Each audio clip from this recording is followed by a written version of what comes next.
அந்த 3 நாட்கள் மாதவிடாய் என்பது ஒரு வாழ்க்கைக்கு முடிவாக இருக்கலாம்.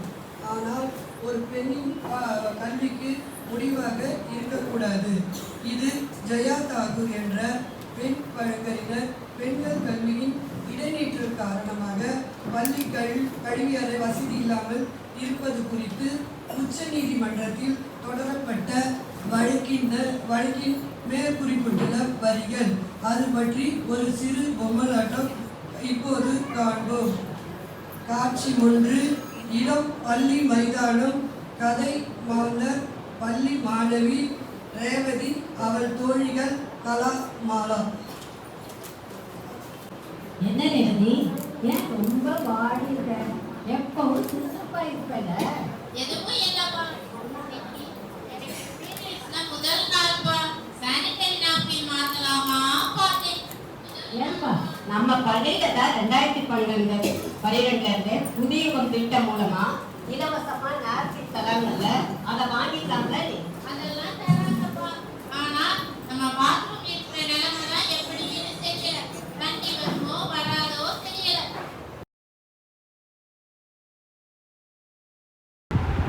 ஆமாம்ப்பா, நம்ம அம்மா அப்பா பெற்றோர் ஆசிரியர் சந்திப்பில் நல்லா தோலை உரித்து சொல்லி கொடுங்கன்னு சொல்கிறாங்களே தவிர பாத்ரூம் சரியாக இருக்கா, சுத்தமாக இருக்கா, தண்ணி வருதான்னு கவனிக்கவே மாட்டேறாங்களே. சரி சரி வாங்க, தண்ணி பார்த்தான்னு போய் பார்ப்போம். காட்சி 2. ரேவதியின் வீடு. காட்சி மாந்தர் ரேவதி, அவள் தாய், தந்தை, தம்பி ரமேஷ். என்ன அம்மாவும் பொண்ணும் ஏதோ ரகசியம் பேசிட்டு இருக்கீங்க, நான் தெரிஞ்சுக்கலாமா? ரகசியம் எல்லாம் ஒண்ணும் இல்லைங்க. உங்க பொண்ணு படிப்பை நிறுத்திக்க போறானா, பள்ளிக்கூடமே போக பிடிக்கலையாமா. ஏன் திடீர்னு இப்படி சொல்றா? நல்லா படிக்கிற பொண்ணாச்சே. அதெல்லாம் சரிதாங்க, பள்ளிக்கூடத்துல பாத்ரூம் சரியில்லையாமா. நம்ம ஆசிரியர்கிட்ட அதை பத்தி பேசுறது இல்லைன்னு குறைய சொல்றா. பள்ளிக்கு போகலைனாலும் 10வது 12வது பரீட்சை எல்லாம் NIOS national institute of open schooling மூலம் எழுதலாம் தெரியுமா? NIOSக்கு மல்லி மாதிரி கல்வி மையங்கள் இருக்கு. அதுல சேர்ந்தும் படிக்கலாம், இல்ல வீட்டுல இருந்தும் படிக்கலாம். இது சில சிறப்பு கவனம் பெற வேண்டிய மாணவர்களுக்காக ஏற்படுத்தப்பட்டுள்ளது. என்னங்க, நீங்களும் அவ கூட சேர்ந்துக்கிட்டு பள்ளிக்கு போகலைனாலும் பரவாயில்லைன்ற மாதிரி பேசுறீங்க. பள்ளிக்கூடம் போனாதான் ஒரு சமூக அமைப்புல அடுத்தவங்க கூட எப்படி பழகிறது, ஒருத்தருக்கு எப்படி விட்டு கொடுத்து போறதுன்னு எல்லாம் பழகும். அது அவங்க பெரியவங்க ஆன பின்னாடியும் அவங்க வாழ்க்கைக்கு உதவியா இருக்கும். அது மட்டும் இல்ல, விளையாட்டு கலையிலும் நிறைய பயிற்சி பெறலாம். அது உடல் ஆரோக்கியத்துக்கும் நல்லது. நிறைய கலைகளும் சொல்லிக் கொடுப்பாங்க. நமக்கு எந்த கலை மேல நிறைய ஆர்வமும் திறமையும் இருக்குன்னு புரிஞ்சுக்கிட்டு நமக்குள்ள அந்த திறமைய வளர்த்துக்கலாம். சரிம்மா, பள்ளிக்கூடம் போறதுல நிறைய நன்மை இருக்குன்னு தெரிஞ்சுக்கிட்டேன். இனிமே இந்த ஒரு கஷ்டத்துக்காக பள்ளிக்கூடத்துக்கு போக மாட்டேன்னு சொன்னது தப்புதான். சரி ரேவதி, நாங்களும் பெற்றோர் ஆசிரியர் சங்கம் மூலம் பள்ளி தாளாளர் கிட்ட பேசி பள்ளி கழிப்பறையை சரி பண்ண எங்க பங்களிப்பும் தரோம். அதை பராமரிக்கிற பொறுப்பையும் கேட்டுக்கிறோம். சரிதானே? வாடா ரமேஷ், எங்க போயிட்டு வர?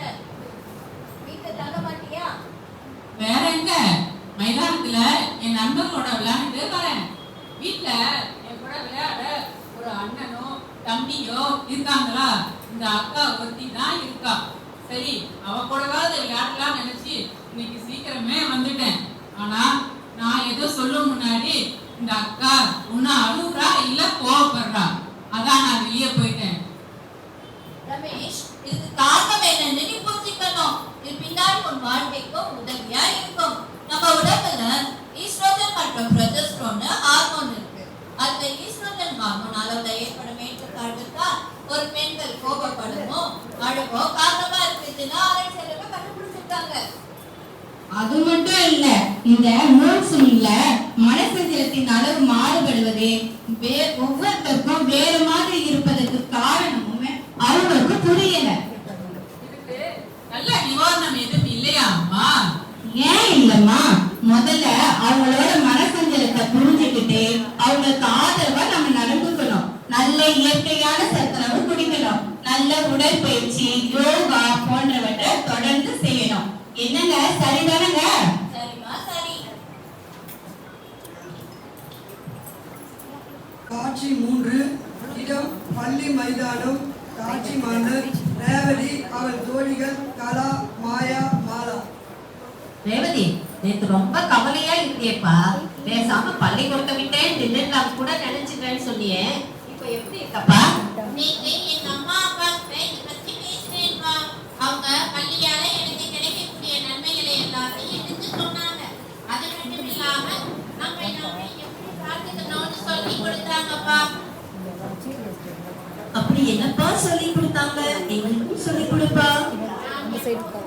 வைட்டமின்ஸ், மினரல்ஸ் நிறைந்த காய் பழங்கள் நிறைய எடுத்துக்கணும். கார்போஹைட்ரேட், புரோட்டீன் நிறைந்த சரிவிகித உணவு எடுத்துக்கணும்.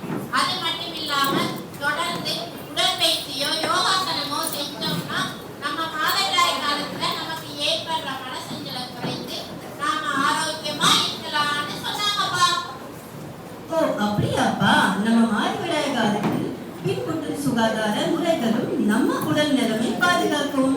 அதனால நம்ம பள்ளியில் நமக்கு 2 மாதத்துக்கு ஒரு தடவை 3 பேக்கெட் சானிட்டரி நாப்கின் இலவசமா தராங்க. நம்ம பள்ளியிலும் இலவசமா தராங்க. மற்ற மக்களுக்கும் மக்கள் மருந்தகம் மூலம் மத்திய அரசு 10 நாப்கின் கொண்ட ஒரு பாக்கெட்டை 10 ரூபாய் விற்பனை செய்திருக்கா. இதன் மூலம் பெண்கள் தங்கள் சுகாதாரத்தையும் பேணலாம். அப்படியாப்பா? ஒரு புது விஷயத்தை தெரிஞ்சுக்கிட்டோம். ரொம்ப நன்றி பார்க்கலாம். காட்சி 4. இடம் அவை கலைக்கழகம். கதை மாந்தர் அவை மகளிர் 3. இந்த வருடம் நமது அவை கலைக்கழக ஆண்டு நிகழ்ச்சி அட்டைகளை பார்த்தீங்களாப்பா? ஏன் பார்க்காம? வரும் வருடாந்திர நிகழ்ச்சிகள் எல்லாம் இருக்குதே, பார்த்தேனே. தொடங்கி விநாயகர் சதுர்த்தி, ஓணம் பண்டிகை, ஒலு, நவராத்திரி பஜன், தாண்டியா, தீபாவளி, மார்கழி பஜன், பொங்கல் விழான்னு நம்ம பாரம்பரிய பண்டிகை எல்லாம் கொண்டாடுகிறோமே. பாரம்பரிய பண்டிகை மட்டுமா கொண்டாடுறோம்? தேசபக்தியை ஊட்டும் சுதந்திர தின விழா கூட தான் கொண்டாடுறோம். பள்ளி மாணவர்களுக்கு கோடை விடுமுறையில் நல்ல பழக்க வழக்கங்கள், பல கலைகள், ஸ்லோகங்கள், உடற்பயிற்சிகள் சொல்லித் தருகிறோமே. திறமை பெட்டகம் வடசென்னை பள்ளியில் மாணவர்களுக்காக 20 போட்டிகளை நடத்தி அவர்களது திறமைகளை வெளிக்கொண்டு வருகிறோம். பரிசுகளும் வழங்குகிறோம்.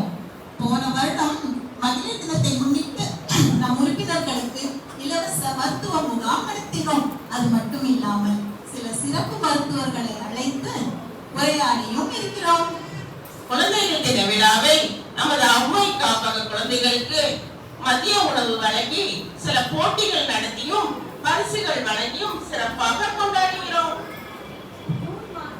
ஜூன் மாதத்தில் ஏதாவது ஒரு சிறந்த தொண்டு நிறுவனத்துக்கு சென்று அங்குள்ள குழந்தைகள் அல்லது முதியோருக்கு வேண்டிய பொருட்களை வழங்கி உதவி செய்கிறோம். இவ்வளவு செய்யும் நாம் ஏன் ஒரு தனியார் பள்ளியை தத்தெடுக்க கூடாது? இது என்ன புது விஷயமாக இருக்கிறது?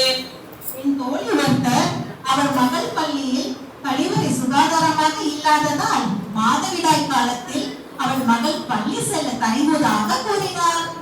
அதான் தமிழக அரசு ஏற்கனவே சானிட்டரி நாப்கின் பள்ளி மாணவிகளுக்கு இலவசமாக தருகிறார்கள் என்று கேள்விப்பட்டேனே. அது மட்டும் போதுமா? சுகாதாரமான கழிவறை வேண்டாமா? நாப்கினை பாதுகாப்பான முறையில் அகற்ற வழிமுறைகள் வேண்டாமா?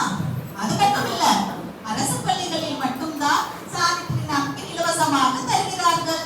நாம் ஒரு தனியார் பள்ளியை தத்தெடுத்து மாணவிகளுக்கு இலவசமாக நாப்கின் வழங்கி கழிவறை பராமரிப்பை ஏற்றுக்கொண்டால் நல்லா இருக்கும்னு நினைக்கிறேன்.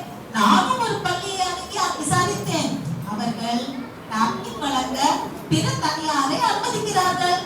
அப்படி என்றால் நாம் ஒரு பள்ளியை தத்தெடுத்து இந்த நெறிமுறைகளை பின்பற்றலாம். நாமும் இன்னொரு படி முன்னேறிய மாதிரி இருக்கும் அல்லவா? நிச்சயமாக.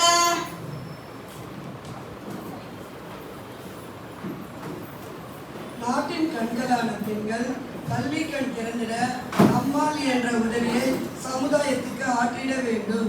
ஒரு பெண் கல்வி கற்றால் அவள் குடும்பத்திற்கே கல்வி கண் திறப்பாள் என்பது பெரியோர் வாக்கு. அப்படிப்பட்ட கல்வியை நம்மால் என்ற உதவி நாம் செய்திட வேண்டும். நன்றி.